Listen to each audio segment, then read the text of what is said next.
July 18 എനിക്ക് 10th പ്രിലിംസിൻ്റെ first stage exam ഉണ്ടായിരുന്നേ. Morning സെക്ഷനായിരുന്നു. ഞാൻ എക്സാം എഴുതി. എന്തൊക്കെയല്ലേ നമ്മുടെ കൊച്ചി കേരളത്തിൽ നടക്കുന്നത്. എക്സാം സെൻറ്റർ വരെ പോയിട്ട് എക്സാം എഴുതാതെ മടങ്ങി വരിക. ഞാൻ ഫസ്റ്റ് ടൈമാണ് ഇങ്ങനൊരു മാറ്റിവെക്കൽ കേൾക്കുന്നത്. ഇതുപോലെ മുന്നേ ഉണ്ടായിട്ടുണ്ടോ എന്ന് എനിക്കറിയില്ല. പക്ഷെ എന്നാലും 10th പ്രിലിംസിന് ഇതുപോലെ ഒരുപാട് ആൾക്കാർ എഴുതുന്ന എക്സാമിനൊക്കെ ഇങ്ങനെയൊക്കെ പറ്റുമെന്ന് പറയുന്നത് ഭയങ്കര മോശം കാര്യമായിപ്പോയി. കഴിഞ്ഞത് കഴിഞ്ഞ് ഇനിയിപ്പോൾ അതിനെപ്പറ്റി പറഞ്ഞിട്ട് കാര്യമില്ല. ഇപ്പോൾ കണ്ടില്ലേ, അതായിരുന്നു എൻ്റെ എക്സാം സെൻറ്റർ. അന്നത്തെ ഒരു ദിവസം അധികം വീഡിയോസൊന്നും ഞാൻ എടുക്കാൻ പറ്റിയൊരു മാനസികാവസ്ഥ അല്ലായിരുന്നു. ഇത് എക്സാം കഴിഞ്ഞ് വന്നിട്ട് മൈൻഡൊക്കെ ഒന്ന് സെറ്റാക്കാൻ വേണ്ടി റൂമൊക്കെ ഒന്ന് ക്ലീൻ ചെയ്തു. എക്സാമിന് പഠിച്ചതിൻ്റെ ഫുള്ളൊരു അലങ്കോലമായിട്ടായിരുന്നു ഉണ്ടായിരുന്നത്. അപ്പം നൈറ്റ് വന്നിട്ട് കുറേ സമയം വിഷമിച്ചിരുന്നു. അതിനുശേഷം എല്ലാം ഒന്ന് സെറ്റാക്കി. വിഷമിച്ചിരുന്നിട്ട് കാര്യമില്ലല്ലോ, അടുത്ത ദിവസത്തേക്ക് നമുക്ക് പഠിക്കണമല്ലോ. അങ്ങനെ ടു ഡു ലിസ്റ്റൊക്കെ നാളത്തേക്ക് എഴുതി വെച്ചു. പിന്നെ ഈ വീഡിയോ കാണുന്ന ആരെങ്കിലും 10th പ്രിലിംസിൻ്റെ ഫസ്റ്റ് സ്റ്റേജ് എഴുതിയിട്ടുണ്ടോ? എക്സാം എങ്ങനെ നിങ്ങൾക്ക് ഉണ്ടായിരുന്നു എന്നുള്ളത് ഒന്ന് കമൻറ്റ് ചെയ്യണേ. ഇനി ഞാൻ എൻ്റെ കാര്യം പറയാം. നേരത്തെ പറഞ്ഞതുപോലെ പതിവിലും നേരത്തെ ഞാൻ എക്സാം സെൻറ്ററിൽ എത്തിയിട്ടുണ്ടായിരുന്നു. ഒരു 9 മണി 9:10 തന്നെ എത്തി.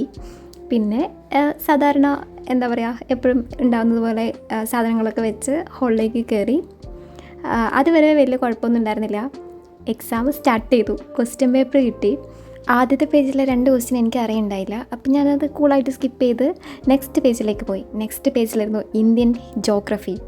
എക്കാലത്തെ എൻ്റെ പ്രിയപ്പെട്ട സബ്ജക്റ്റാണ് ഇന്ത്യൻ ജോഗ്രഫി. സാധാരണ ഞാൻ എക്സ്പെക്റ്റ് ചെയ്ത ഒരു പ്രിലിംസ് എന്ന് പറയുന്നത് നമ്മൾ ഫ്ലോ ആയിട്ട് ഇങ്ങനെ കറപ്പിച്ച് എന്താ പറയുക, ബബിൾ ചെയ്ത് പോകുന്ന ഒരു ടൈപ്പ് എക്സാമാണ്. അങ്ങനെയാണ് ഞാൻ പ്രിലിംസ് വിചാരിച്ചത്. പക്ഷേ ആ ഒരു പേജിൽ എനിക്ക് അറിയുന്നതായിട്ടൊന്നും ഉണ്ടായിരുന്നില്ല.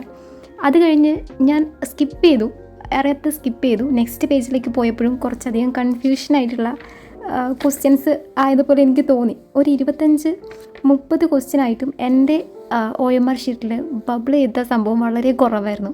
പിന്നെ എനിക്ക് ടെൻഷനാവാൻ തുടങ്ങി. അതേ സമയത്ത് തന്നെ നമ്മുടെ തൊട്ടടുത്ത പള്ളിയിൽ നിന്ന് പാട്ടും ഒരു പ്രസംഗവും പാട്ടും രണ്ടും കൂടി ഉണ്ടായിരുന്നു.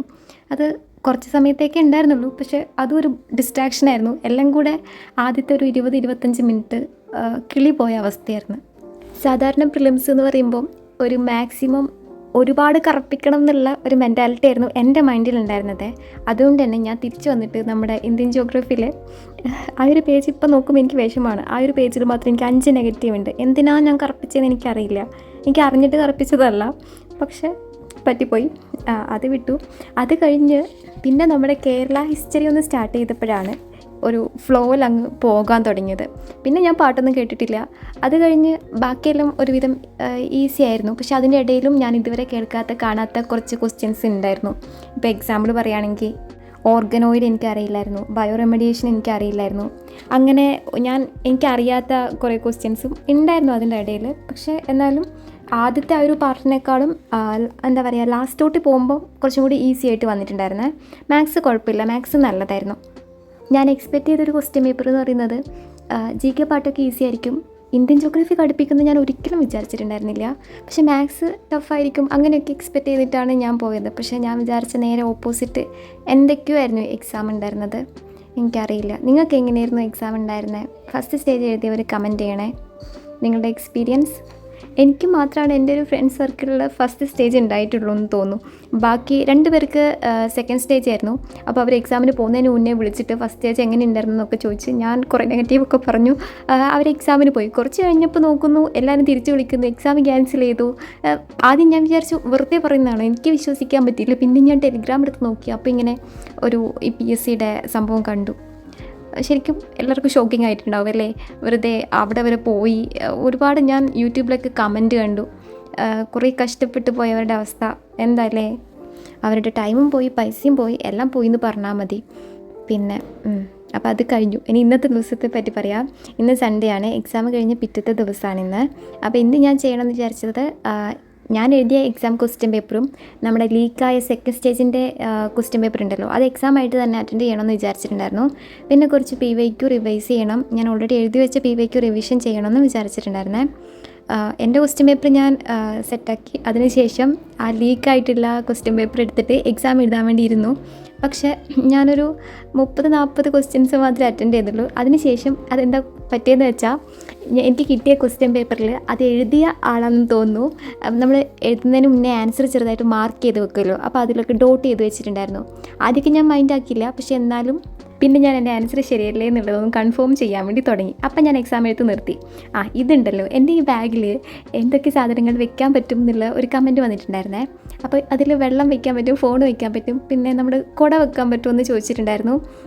നമ്മുടെ കുഞ്ഞു കുടയുണ്ടല്ലോ, അത് വെക്കാൻ വേണ്ടി പറ്റും, വലിയ കുട വെക്കാൻ വേണ്ടി പറ്റില്ല. ഇത്രയും കാര്യങ്ങളാണ് അതിൽ വെക്കാൻ വേണ്ടി പറ്റുക. അപ്പം നമ്മുടെ എക്സാമിൻ്റെ കാര്യം. അതിനുശേഷം ഞാൻ മാത്സ് മാത്രമാണ് അറ്റൻഡ് ചെയ്ത് നോക്കിയത്. സെക്കൻഡ് സ്റ്റേജിൻ്റെ ക്വസ്റ്റ്യൻ പേപ്പറിനെ പറ്റിയിട്ട് നിങ്ങളുടെ അഭിപ്രായം എന്താണെന്നുള്ളതും കമൻറ്റ് ചെയ്യണേ. ഇന്നത്തെ ദിവസം ആഫ്റ്റർനൂണ് ഫുഡൊക്കെ കഴിച്ചിട്ട് ഞങ്ങളൊരു ബുക്ക് സ്റ്റാളിൽ പോയിട്ടുണ്ടായിരുന്നു. ഞാൻ കുറേ ദിവസമായി ഒരു ബുക്ക് വാങ്ങിക്കണം ഇങ്ങനെ ആശിച്ചിരിക്കുന്നു. അങ്ങനെ ഫൈനലി ഞാൻ ഇന്നത് ബുക്ക് സ്റ്റോളിൽ പോയിട്ട് വാങ്ങിച്ചിട്ടുണ്ടായിരുന്നേ. അവിടെ ഒരുപാട് കാര്യങ്ങളുണ്ട്. ആ ഒരു ബുക്ക് സ്റ്റോർ എന്ന് പറഞ്ഞാൽ എനിക്ക് ഈ ബുക്ക് സ്റ്റോറിൽ പോയിട്ട് ഇങ്ങനെ എല്ലാ കാര്യങ്ങളും ഇങ്ങനെ ചെക്ക് ചെയ്ത് നോക്കുന്നത് ഭയങ്കര ഇഷ്ടമാണ്. കുറേ ടൈം ഇങ്ങനെ സ്പെൻഡ് ചെയ്തിട്ട്, പക്ഷെ ഒന്നും വാങ്ങിക്കുന്നില്ല. എനിക്ക് ആവശ്യമുള്ളത് മാത്രമേ ഞാൻ വാങ്ങിക്കുള്ളൂ. അത് കഴിഞ്ഞിട്ട് ഹസ്ബൻഡിന് ഡ്രസ്സ് എടുക്കാനുണ്ടായിരുന്നു. അങ്ങനെ സ്റ്റുഡിയോയിലൊക്കെ പോയി. പിന്നെ ഞാൻ എഴുതിയ എക്സാമിൽ എനിക്ക് 76 റൈറ്റ് ആൻസറും 11 നെഗറ്റീവുമാണ് ഉണ്ടായിരുന്നത്. എൻ്റെ മാർക്ക് അറിയാൻ താല്പര്യമുള്ളവർ കാൽക്കുലേറ്റ് ചെയ്ത് കണ്ടുപിടിക്കുക. അതത്ര ഇമ്പോർട്ടൻ്റ് ആയ കാര്യമൊന്നുമല്ല, എന്നാലും ഞാൻ പറഞ്ഞു എന്നേ ഉള്ളൂ. പക്ഷേ ഭയങ്കര മോശം എക്സാം ആയിരുന്നു കേസ്. ഞാൻ വിചാരിച്ചതുപോലെ അല്ല എല്ലാം നടന്നത്. അല്ലെങ്കിൽ നമ്മൾ വിചാരിക്കുന്ന പോലെ എല്ലാം നടക്കില്ലല്ലോ, അതങ്ങനെയാണല്ലോ. വേറെ എന്താണ്, BFAക്ക് വേണ്ടി എല്ലാവരും പഠിക്കാൻ സ്റ്റാർട്ട് ചെയ്തു. എനിക്ക് ഏറ്റവും ലാസ്റ്റ് സ്റ്റേജാണ് എക്സാം. ഒക്ടോബർ 31 സെപ്റ്റംബർ 19 ആദ്യം ഡേറ്റ് വന്നത്. ആ മാറ്റിയ കാര്യം ഞാൻ പോസ്റ്റ് ചെയ്തിട്ടുണ്ടായിരുന്നു. അറിയാത്തവരൊന്ന് ചെക്ക് ചെയ്ത് നോക്കുക. പിന്നെ അത്രയേ ഉള്ളൂ ഈ ഒരു video. Thanks for watching guys.